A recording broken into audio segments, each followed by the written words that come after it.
Welcome to my channel. Have you ever wondered how one man could change the entire course of history? How one person could rise from being a fierce warrior in the deserts of Arabia to becoming one of the greatest leaders the world has ever known? Today, we are talking about Hazrat Umar ibn Al-Khattab, R.A., a man whose name shook the palaces of kings, yet whose heart bowed humbly before Allah. His story is not just history. It's a journey of transformation, faith, justice, and leadership that continues to inspire millions even today. Before Islam, Umar, R.A., was known for his power, strength, and intelligence.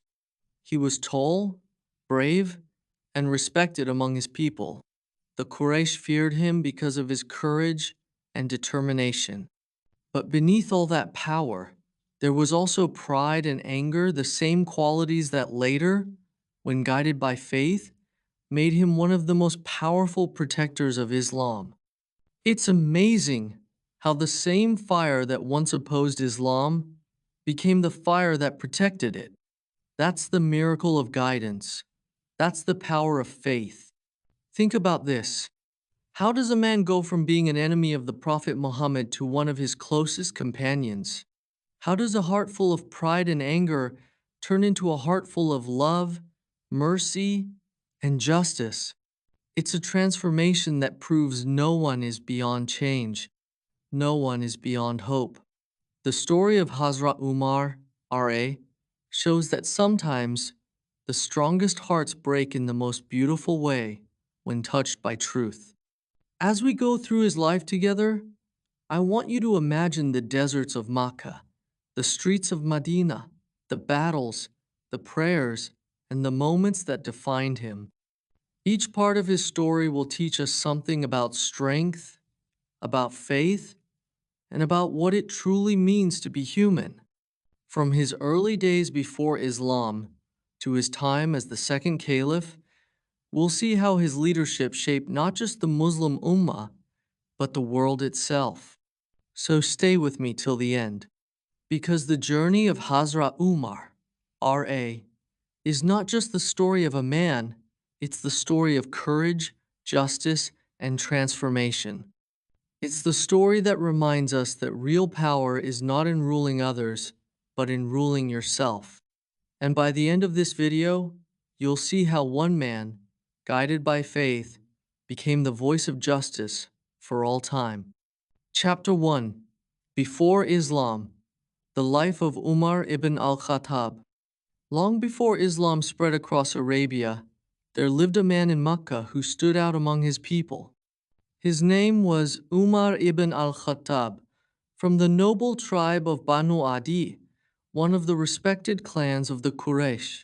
Even in his youth, Umar was known for his tall, strong figure and his sharp mind.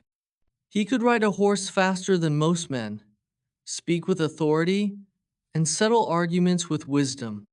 People admired his courage, but they also feared his temper.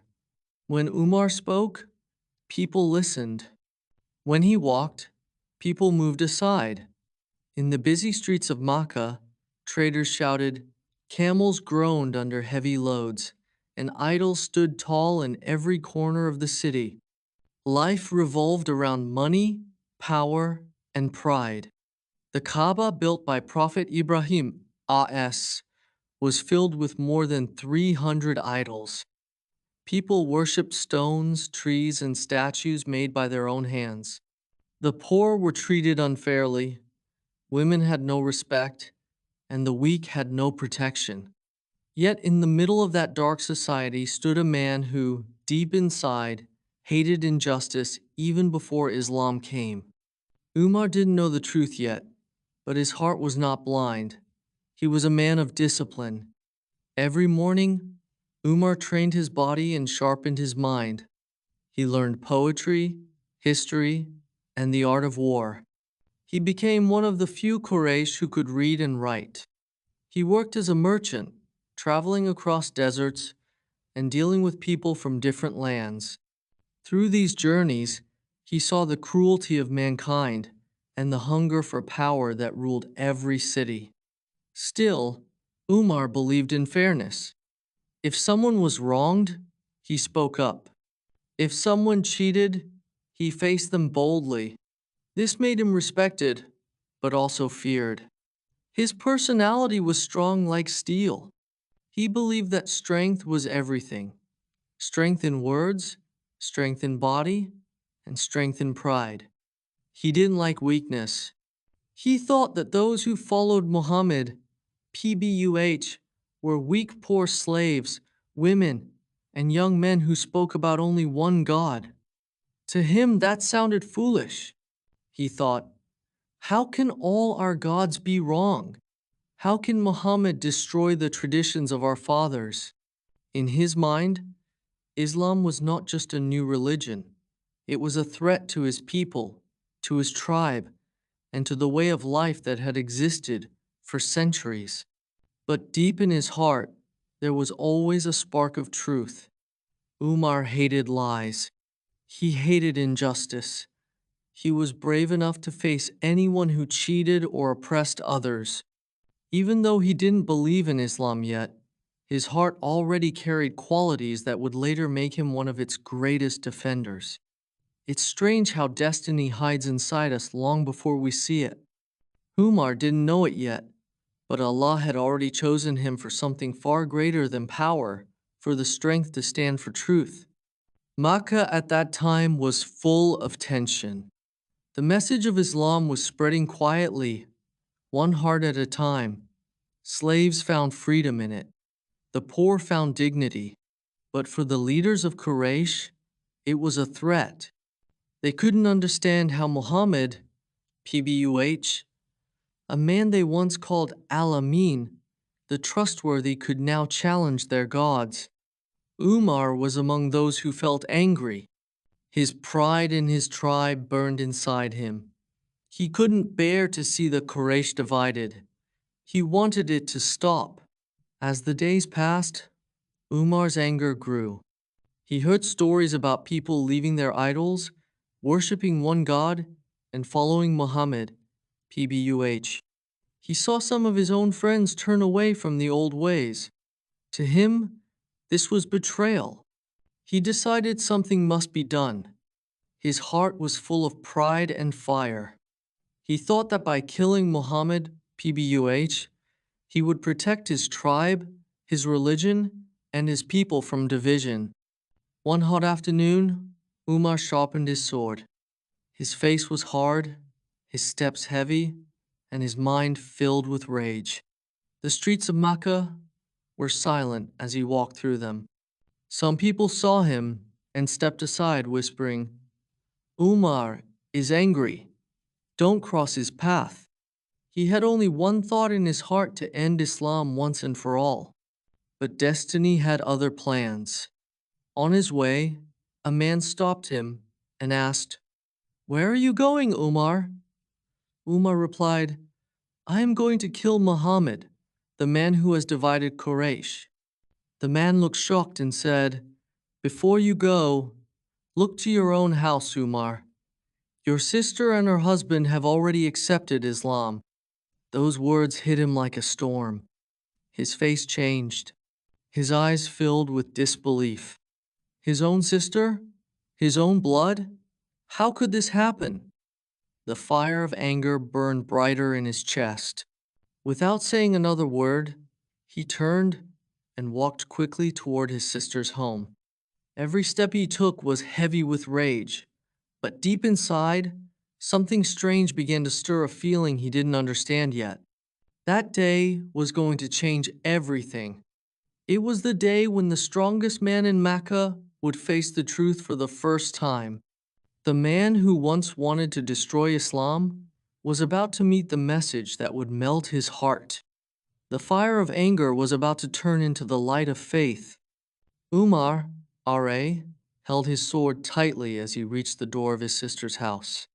He was ready to punish, to shout, to end what he thought was betrayal. But what he didn't know was that Allah was already guiding his steps toward the moment that would change not only his life, but the history of Islam forever. Chapter 2. The Moment of Change, Umar's Conversion to Islam. The sun was burning over Makkah that day. The air was still, but Umar ibn al-Khattab was walking fast, his face filled with anger, his hand gripping the sharp sword at his side. His heart was heavy with rage, his mind fixed on one goal: to kill Muhammad, peace be upon him. Every step he took echoed with determination. He thought this would end the division among Quraysh. He thought it would bring peace back to his tribe. He thought he was doing what was right. But in truth, Allah was guiding him towards something much greater: the light of faith. As he stormed through the streets, people saw his anger and stayed out of his way. Some whispered, "Umar is furious today." Others said quietly, "He is going to kill Muhammad." No one dared to stop him except one man, Nuaym ibn Abdullah, who had secretly accepted Islam. Nuaym saw the fire in Umar's eyes and asked, "Where are you going, Umar?" Umar shouted, "I am going to kill Muhammad, the man who has divided Quraysh." Nuaym looked at him calmly and said, "If you kill Muhammad, do you think Banu Hashim will let you live? You should check your own family first.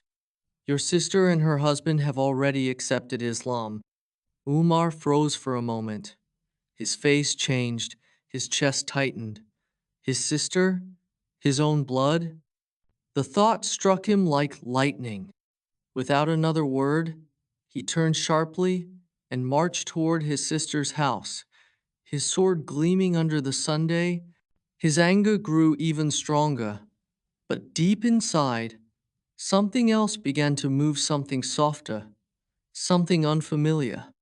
When Umar reached his sister's home, he could hear faint voices inside. It was his sister Fatima bint Al-Khattab and her husband Sa'id ibn Zaid. They were sitting quietly, learning the words of the Quran from Khabbab ibn Arat, one of the early Muslims who used to teach them in secret. Umar stopped outside the door. He could hear something, the sound of recitation. The words were unlike anything he had heard before. They carried peace, rhythm, and a power that touched the soul. He didn't understand them, but they moved something deep inside him. Then Khabbab's voice grew louder, and Umar pushed the door open with force. "What is this I hear?" Umar shouted. His voice was thunder. The pages scattered. Khabbab hid quickly in another room. Fatima and her husband stood frozen in fear. "You have left the religion of your fathers?" Umar roared. Saeed tried to reason with him, but Umar's anger took over. He struck Saeed to the ground. His sister ran to protect her husband, and Umar, in his rage, pushed her away. She fell, her face bleeding. That moment changed everything. Umar looked down and saw the blood on her face. His sister stared back at him, her eyes full of courage. She said, "Yes, Umar, we have accepted Islam. We believe in Allah and His Messenger. Do what you wish. We will not leave the truth." Those words pierced his heart like an arrow. For the first time, Umar's anger began to fade. He looked at his sister, hurt, yet brave, and something broke inside him. He whispered, "Let me see what you are reading." Fatima hesitated. "You are unclean," she said softly. "Go and wash yourself first." Umar stepped outside, washed himself, and came back in. His hands trembled slightly as he took the pages of the Quran. On them were the verses of Surah Taha. He began to read slowly. Taha, we have not sent down the Quran to you to cause you distress, but only as a reminder for those who fear Allah. The words flowed into his heart like a river of light. Each verse struck him with awe. His lips moved quietly as he read more about Allah, about His greatness, about the purpose of life. The same man who once worshipped idols now stood trembling before the words of the true God. Tears filled his eyes. The man who had never bowed to anyone now felt his knees grow weak.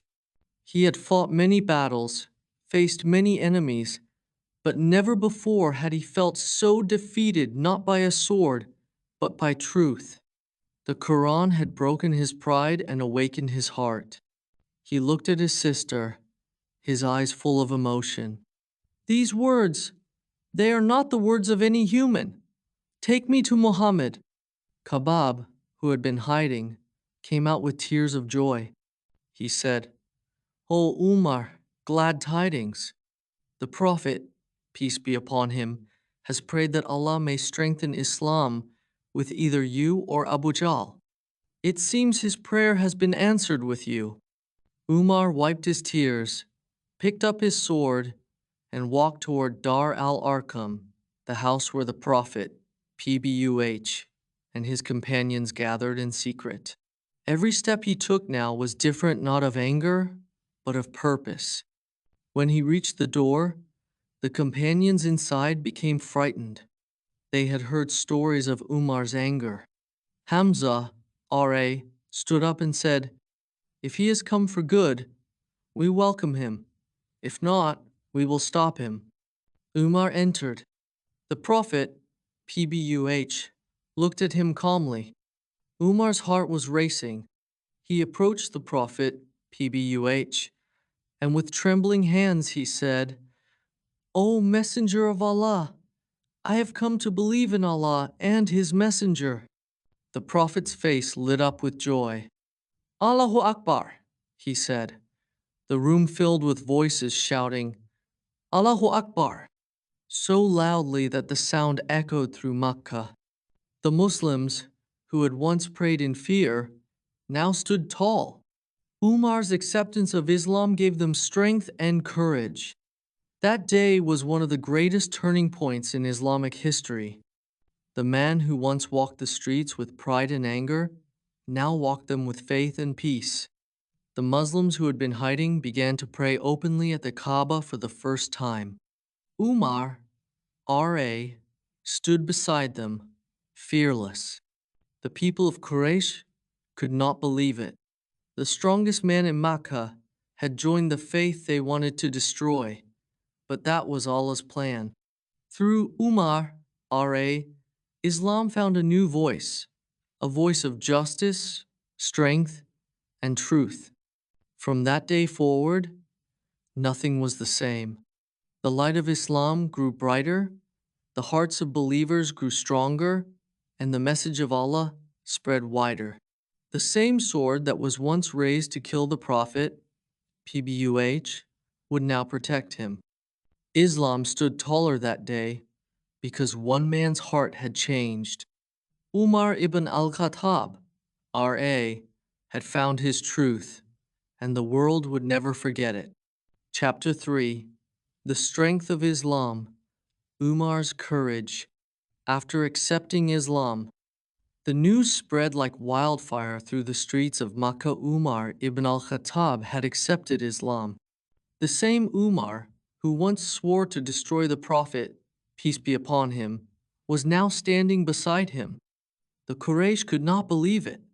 Some were shocked, others were furious. To them, Umar was a symbol of power and pride. How could such a man bow his head to the message of Muhammad, PBUH? But Umar, R.A., was not afraid of what people thought.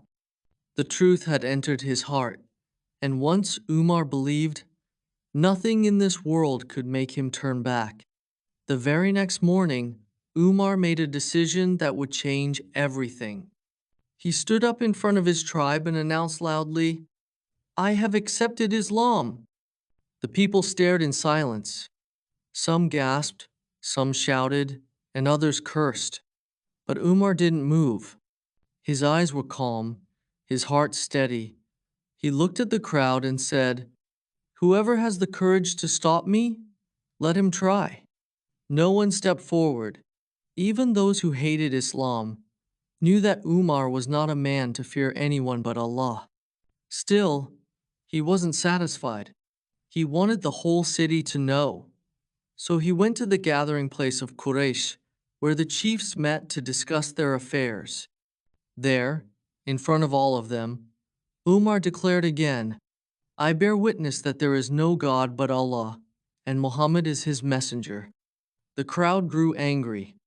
They shouted at him, cursed him, and soon a fight broke out. Umar fought them all alone. He was hit, he was surrounded, but he kept fighting until he could no longer stand. Then one of the elders stopped the crowd, saying, "Leave him. If Umar has accepted this religion, no one will change his mind." That day, Umar R.A. walked away bruised, but his heart was full of peace. He had done what few dared to do.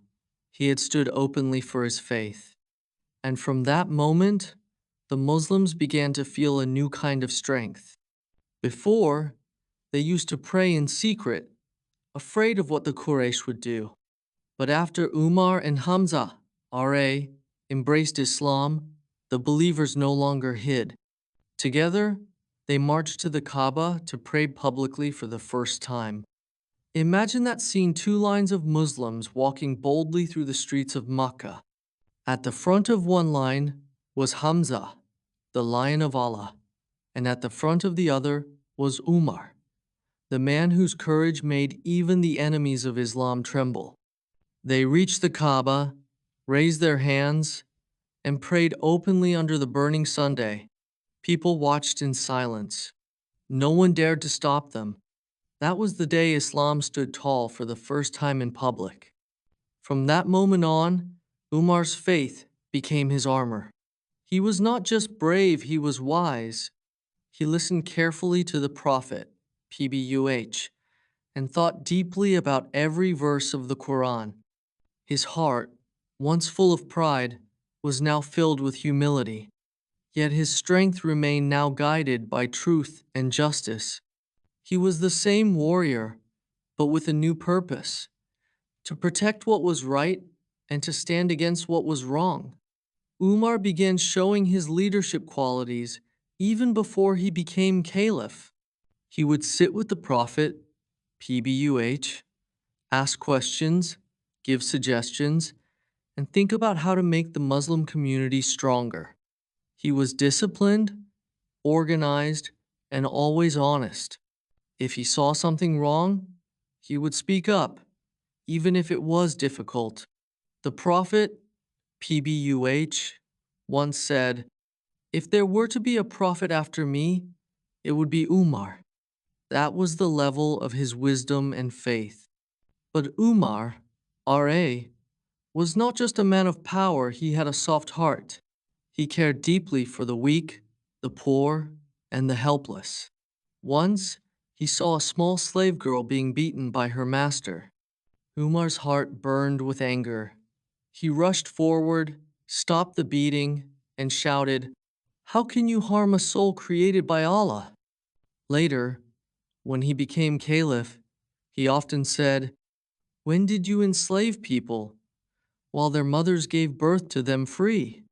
These were not just words, they came from a man who understood pain, justice, and mercy. His respect for truth was so deep that he never cared about status or wealth. Whether a poor man or a rich one stood before him, Umar treated them the same. Even in small matters, he sought fairness. Once, during a trade dispute, he ruled against his own relative, proving that justice was more important than family ties. When the time came for the Prophet, PBUH, to migrate to Medina, most Muslims left quietly and secretly, fearing attacks from Quraysh. But Umar R.A. was different. He took his sword, walked to the Kaaba, and shouted to the Quraysh, "I am leaving for Medina. Whoever wants his mother to lose her son or his wife to become a widow, let him follow me." No one dared to stop him. That was the courage of Umar, the courage that made even the strongest enemies hesitate. In Medina, Umar continued to stand beside the Prophet, PBUH, with loyalty and love. He was always the first to volunteer, the first to speak the truth, and the first to protect Islam. During battles, his bravery was unmatched.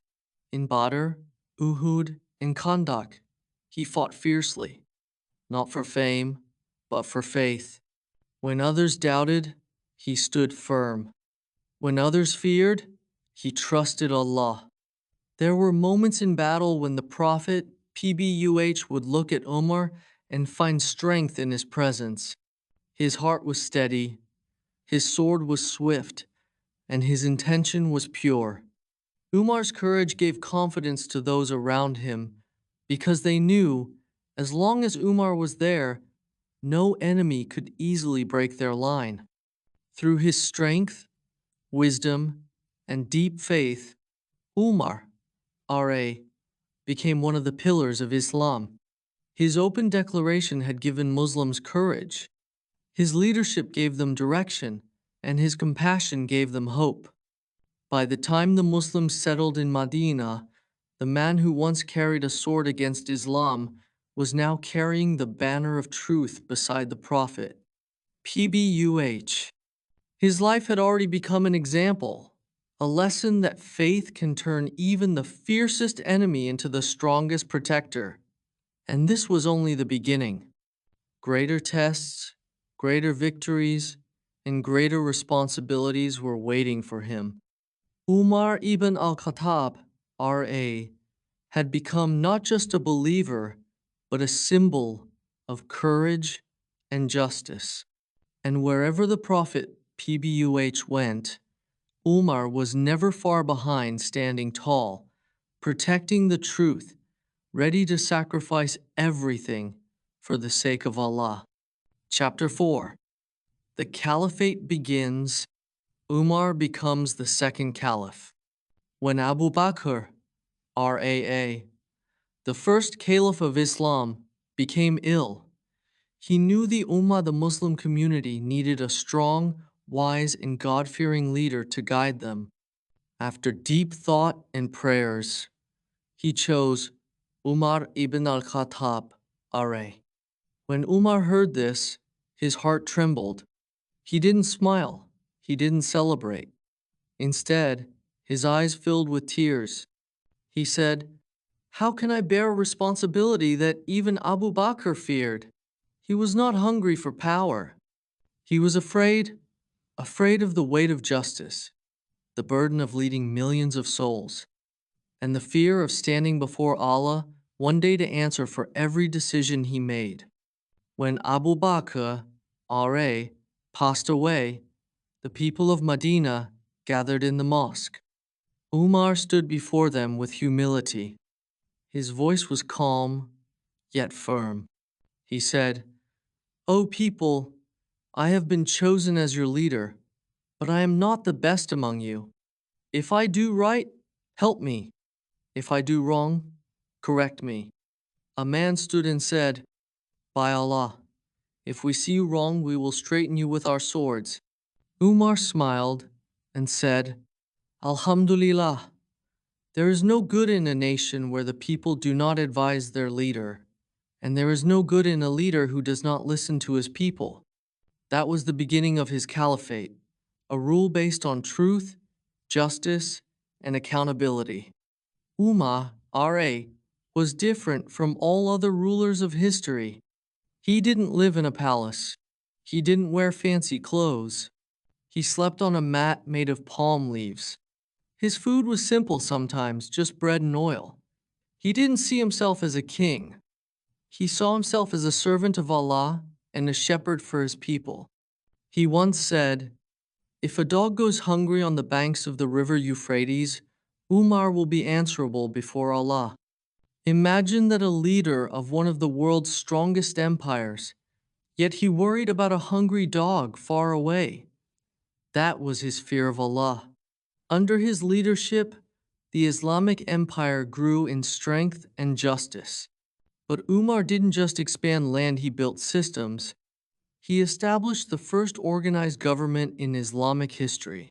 He created the Bayt al-Mal, the public treasury, to take care of orphans, widows, and the poor.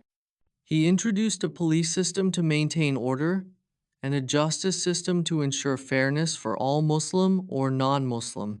He started welfare programs where old people and children received regular support from the state. But what made him truly great was not just his intelligence, it was his heart. At night, when the city slept, Umar would walk the streets of Medina alone. He didn't want guards or attention. He wanted to see the truth with his own eyes. One night, he heard a child crying inside a small house. He knocked on the door and saw a mother trying to calm her baby. Umar asked, "Why is your child crying?" She said, "He's hungry, but I have no food. I'm boiling water to make him think I'm cooking." Umar's eyes filled with tears. Without a word, he ran to the treasury, filled a sack with flour, oil, and dates, and carried it on his own back. His servant offered to help, but Umar said, "Will you carry my sins on the day of judgment? Let me carry this." He cooked the food himself, fed the child, and smiled when the baby finally stopped crying. That night, the Caliph of the Muslims was just a humble servant feeding a hungry child. His leadership changed the world. People in Persia, Egypt, and Syria began to embrace Islam not because of force, but because they saw justice they had never known before. Non-Muslims lived in peace under Umar's rule. They called him the just ruler Al-Faruq, the one who separates truth from falsehood. He organized the Hijri calendar, which Muslims still use today. He built new cities like Kufa and Basra. He sent governors to lead lands but always reminded them, "Remember, you are not kings. You are servants of the people." Once, he saw a governor wearing luxurious clothes and asked, "Is this how you dress while people around you are hungry?" He removed him from the post that very day. Umar's rule was not about showing power, it was about showing mercy and fairness. There was discipline, but also compassion. He cried easily when he heard Quran. He prayed long in the night, asking Allah to forgive him. He said, "I wish I were a blade of grass that is eaten by a goat, not a man who has to answer to Allah." That was Umar's greatness, his fear of the hereafter even at the height of worldly success. Under his rule, Islam became a global power. The empires of Persia and Byzantium fell, but Umar never took credit. He said, "We were the most humiliated people on earth. Allah honored us with Islam. If we seek honor in anything else, Allah will humiliate us again." By the end of his rule, the Islamic Empire stretched across thousands of miles. But Umar, R.A., remained the same humble man, simple clothes, pure heart, and unwavering justice. His leadership became a golden example for all generations to come. And this was just the beginning. Because in the next chapter, something remarkable would happen. The world would see not only Umar's justice, but also his unshakable faith and his tragic, yet noble end. The man who ruled hearts and lands would soon face his greatest test. Stay with me, because Chapter 5 will reveal one of the most emotional moments in Islamic history, the final days of Umar ibn al-Khattab. R.A. Chapter 5. The Expansion of Islam. Umar's Leadership and Victories. Under the leadership of Hazrat Umar ibn al-Khattab, Ra, the Islamic world witnessed something no one had imagined before.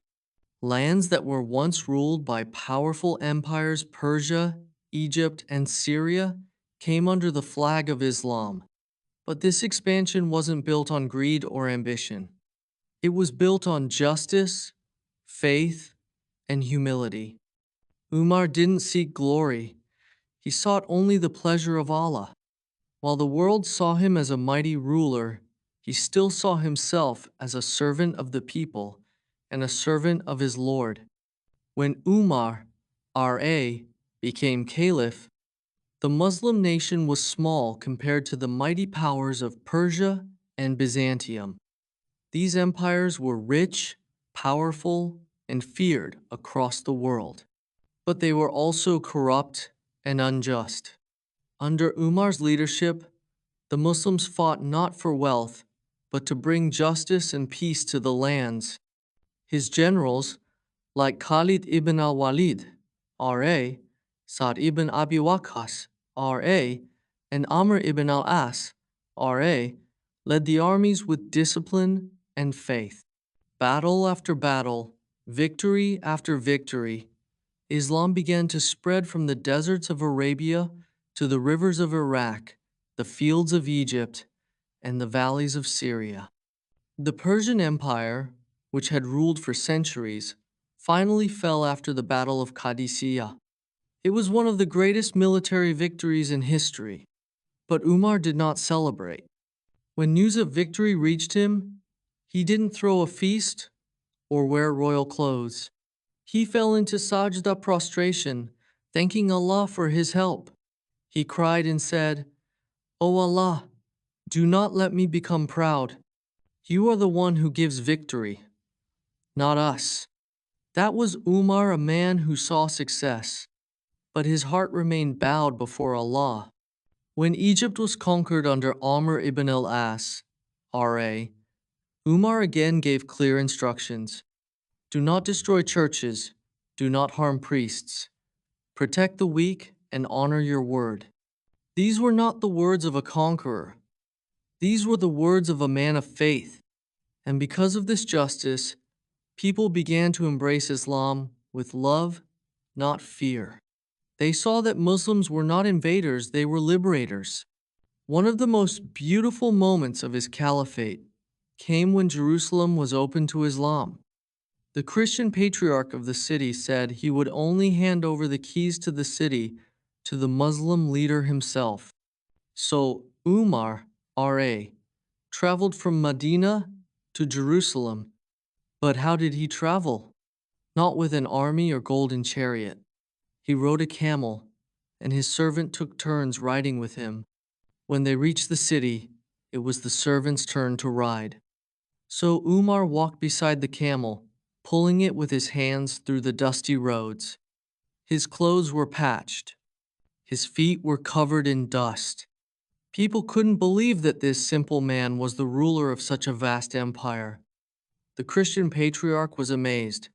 He said, "This is the justice and humility we were told about." When Umar entered the city, he didn't raise a sword. He raised his hands in prayer. He made peace with the Christians of Jerusalem, promising them safety, respect, and freedom of worship. This agreement became known as the Covenant of Umar, one of the most peaceful and just treaties in history.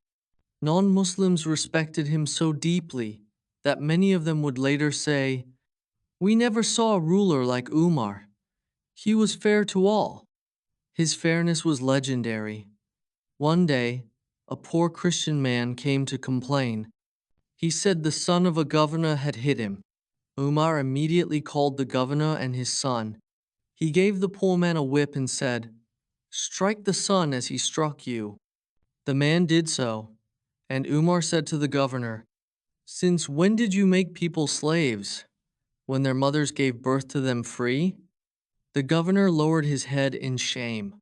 That was Umar's justice. No one was above the law. Even as the Islamic Empire grew to thousands of miles, Umar, R.A., remained simple. His clothes were rough. His meals were plain, sometimes just bread and salt. He once said, "If I eat meat every day, I fear I will forget the poor." He refused to accept gifts, and he never took a salary higher than what he needed to survive. When foreign delegations came to meet him, they were often shocked to find the great caliph lying on the floor of the mosque, sleeping on the sand with a stone under his head. Someone once said to him, "O leader of the believers, you rule half the world, yet you sleep on the ground?" Umar smiled and said, "I found peace here, not in palaces." His leadership brought both strength and softness to Islam.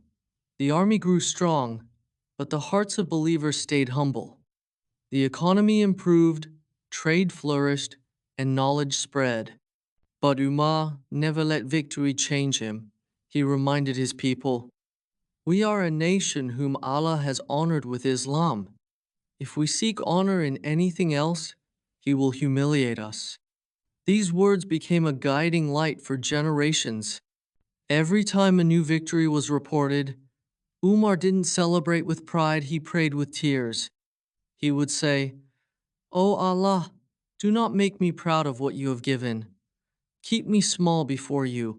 He feared that success could lead to arrogance, and arrogance could destroy faith.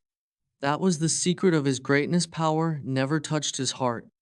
As years passed, the name of Umar ibn al-Khattab, R.A., became known across continents. Kings respected him, enemies feared him, but the poor, loved him because they knew he cared for them more than anyone else. And yet, even as the world praised him, Umar never stopped preparing for the day he would meet his Lord. He often said, "If I can pass through this life with my deeds equal neither punished nor rewarded, I will be saved." That humility made him one of the greatest men who ever lived. But soon, his journey was about to reach its final chapter, one that would shake the hearts of believers. In the next part, we'll witness the final days of Umar ibn al-Khattab, R.A., his martyrdom, his final words, and the legacy he left behind that continues to inspire the world today. Stay with me till the end because his ending was as powerful as his life. Chapter 6: The Final Days. The Legacy of Umar, R.A. It was early morning in Medina. The mosque was filled with peace. The believers stood in straight rows for Fajr prayer. The voice of the muezzin had just echoed through the city, "Come to prayer, come to success." As the Caliph of the Muslims, Umar ibn al-Khattab, R.A., stepped forward to lead. The sun had not yet risen, and the air was calm. He raised his hands and said, "Allahu Akbar." The congregation followed. But in that moment of silence and devotion, a shadow moved through the rows. A man from among the prisoners of Persia, named Abu Lulu, carried a double-edged dagger hidden under his cloak. Suddenly, he rushed forward and stabbed Umar, R.A., multiple times in the stomach. The people were in shock. Chaos broke out in the mosque. Umar fell to the ground, his face pale, his body weak, his lips whispering the name of Allah. Even in that pain, he thought not of revenge, but of the people. He pulled Abdul Rahman ibn Auf, R.A., close and said, "Continue the prayer for the people." Then he was carried home, bleeding, his face calm, but his body trembling. When he opened his eyes again, he asked the first question that showed what kind of man he was. "Has the prayer been completed?" When they said yes, he smiled weakly and said, "There is no part in Islam for one who abandons prayer." Doctors tried to save him, but his wounds were deep. He asked who his attacker was, and when they told him it was a Persian slave, he said, "Alhamdulillah that the man who killed me was not a Muslim." He didn't curse his killer. He didn't order punishment. He forgave. In those final hours, the man who once made kings tremble showed his greatest strength mercy. When his time grew near, Umar, R.A., called his son, Abdullah ibn Umar. His voice was weak, but his heart was strong. He said, "My son, go to Aisha, R.A., the mother of the believers. Ask her permission for me to be buried beside my two companions, the Prophet Muhammad, PBUH, and Abu Bakr, R.A." Abdullah went, and Aisha, R.A., wept when she heard his request. She said, I had reserved that spot for myself, but today I give it to Umar." When Abdullah returned and told him, Umar's eyes filled with tears. He said, "There is nothing more precious to me than to rest beside my prophet and my friend." As his breaths became heavier, Umar, began to speak his final words. He looked around and said, "If I die, bury me beside my two companions. And when you carry me, do not rush. Be gentle." Then he turned his eyes to the sky and whispered, "O Allah, you have honored me with Islam, guided me through the Prophet, and made me a ruler over the believers. Now, forgive me. I have not done enough." Those around him cried. They remembered his justice, his strength, and his humility. This was the man who had changed the world, yet, in his last moment, he felt small before Allah. He was not afraid of death. He was afraid of standing before his Lord unworthy. Then his lips moved one last time. His soul returned to the one who created him. The great Umar ibn al-Khattab, R.A., had left this world. When the news spread through Medina, silence fell. It felt as if the sun itself had dimmed. Men and women cried openly in the streets. Even his enemies lowered their heads in respect. Non-Muslims who lived under his rule wept, saying, "The world has lost a just man." Umar, R.A., was buried next to the Prophet Muhammad, PBUH, and Abu Bakr, R.A., just as he wished, side by side with the two men he loved most. And thus ended the life of a man who began as a fierce warrior, became a humble believer, and left as a symbol of justice. His rule lasted 10 years, but his influence still lives after more than 1,000. Under his leadership, the deserts that once bowed to idols now bowed only to Allah. The weak were protected, the hungry were fed, and truth was stronger than power. His name, Umar al-Faruq, still echoes in history as the man who separated right from wrong, darkness from light. Generations later, scholars, rulers, and reformers would say, if you want to see what true leadership looks like, look at Umar ibn al-Khattab. His justice became a model for the world. His humility became a lesson for kings. His faith became a light for all who lead. Umar, R.A., proved something eternal, that true power doesn't come from wealth, armies, or thrones. It comes from fear of Allah and love of truth. He once said, "Power doesn't change a man, faith does." And his entire life was proof of that. He rose from the sands of Makkah, strong, proud, and stubborn, and he left the world as a man of mercy, wisdom, and devotion. He changed not only history, but hearts. And as we remember him today, we must also remember his message that justice, humility, and faith are what truly build nations. The legacy of Umar ibn al-Khattab, R.A., reminds us that greatness is not in ruling others, but in ruling oneself with faith and sincerity. So, my dear viewers, if you felt inspired by the story of this remarkable man, don't let it end here. Let his life guide you. Let his strength motivate you. Let his faith awaken something within you. If you learned something new today, make sure to like this video, share it with others, and subscribe to the channel for more inspiring stories from Islamic history. Your one click helps spread knowledge and keeps these beautiful lessons alive. Until next time, stay strong in faith, stay humble in heart, and remember, true greatness begins with sincerity before Allah.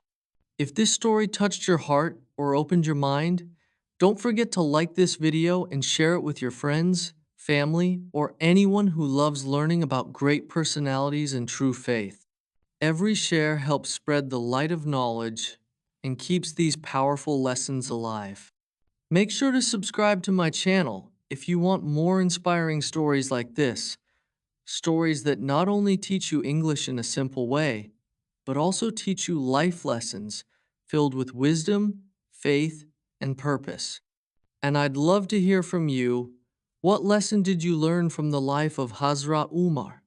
Was it his justice, his humility, or his fearless faith in Allah? Write your thoughts in the comments below. Your words might inspire someone else today. Stay connected, stay motivated, and remember every story brings us closer to understanding who we are and what we can become when faith leads the way.